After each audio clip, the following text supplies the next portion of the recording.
Hi dear, my name is Peter Joseph. I was born on the Caribbean island of Trinidad in 1937. I arrived in England November the 3rd, 1956, and I lived in and around the Ladbroke Grove area.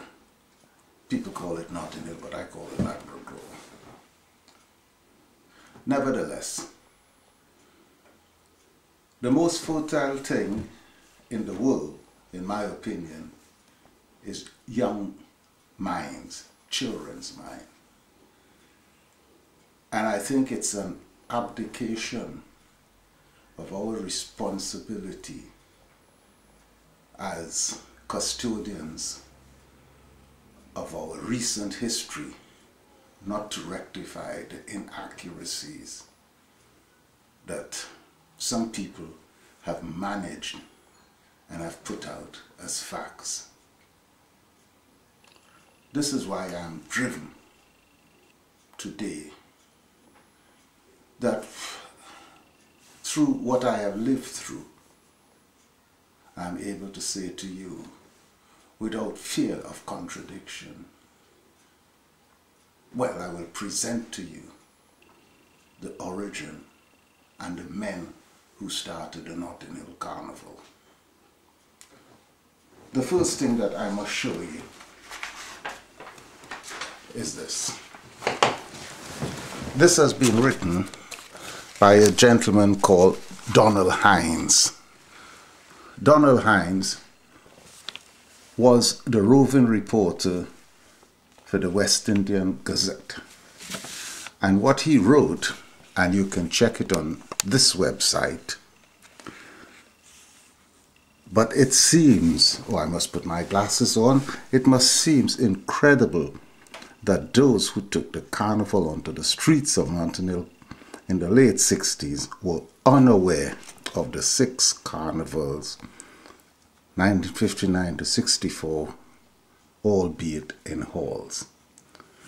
This is an irrefutable fact, and it tells you that there is a clear divide, and all of us who were on the streets in Notting Hill didn't have a clue of these dancers. Now, what I can do is just to rewind a bit, go back to the origin of Carnival, or not the origin, a part of Carnival at the end of the war, 1946. It took a new direction, and this direction was owing to the fact that the birth of our new cultural instrument, the steel pan, had came into being. Well, we just shift a little bit more forward to 1950. A gentleman, a very prominent Trinidadian, who was at that point in time living in England by the name of Edric Colin, was approached by the organizers of the Festival of Britain for 1951 for him to produce something cultural from the island from which he came. He came to Trinidad and spoke to the then government, and also the Minister of Culture at that point in time, Mr. Albert Gomes, went to the Steel Band Association, and they brought together an ensemble or an orchestra of 11 selected players to represent the island. This was called TASPO, Trinidad All Steel Percussion Orchestra. 11 members under the music directorship and conductor was Lieutenant Nathaniel Joseph Charles Griffith. they arrived in England to play for this festival. They did a few jobs up and down the country and also a few in France, returning after 6 weeks.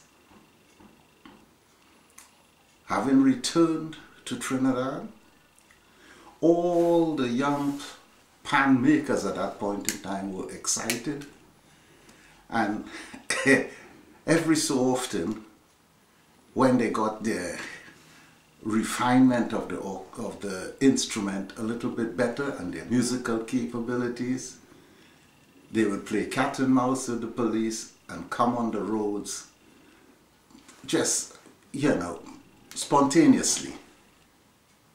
This was called in Trinidad making a rounds. I will now fast forward and jump to countries. In the 1960s, the steel band in this country were only, they were either trios or quartets.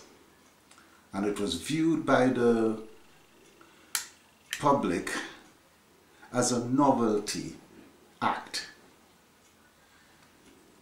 They lend themselves very, they filled all the criteria for the balls in Oxford and Cambridge, the May balls, the end of term balls. And because they were mobile, they had different sets in different areas.